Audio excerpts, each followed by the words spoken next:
Remember that race, it means thing, but it almost never is a physical thing. It's usually a situation or matter or phenomenon. So in this, it's this situation.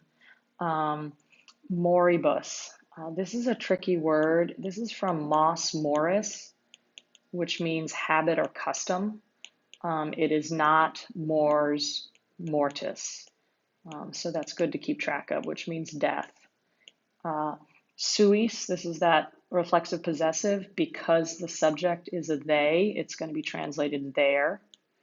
Remember, orange is a complementary infinitive. And here we've got a VMA plus a blue infinitive, so it's going to be that. This is a tricky sentence that you'll need to look at the commentary for. And then remember how third declension adjectives in the ablative end in I?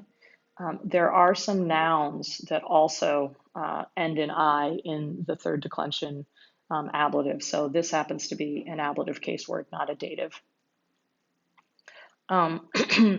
Remember when you see a time word in the ablative, chances are it's ablative of time when, on the day. This is another example of just a phrase that you can kind of keep separate. And remember, the to means that there is both a subject and a direct object. Orgeterix is the subject, so you're going to translate Suam as his. Same thing. This is his. Even though it's plural, you're going to translate it as his.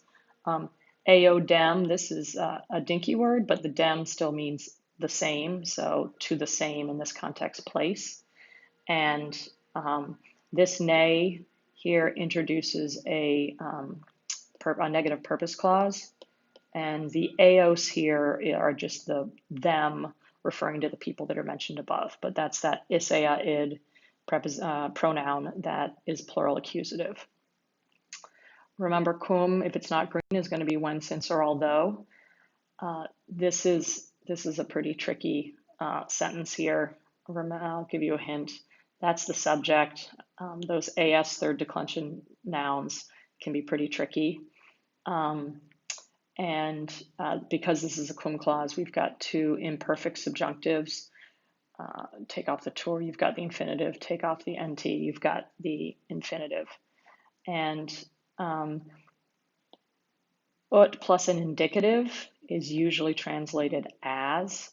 And then quin is a tricky word. Look at the commentary for this. This is introducing a clause of doubting, which I will never expect you to know, but and we have sibi again, that is the reflexive, and because the subject is he, it's going to be to or for himself.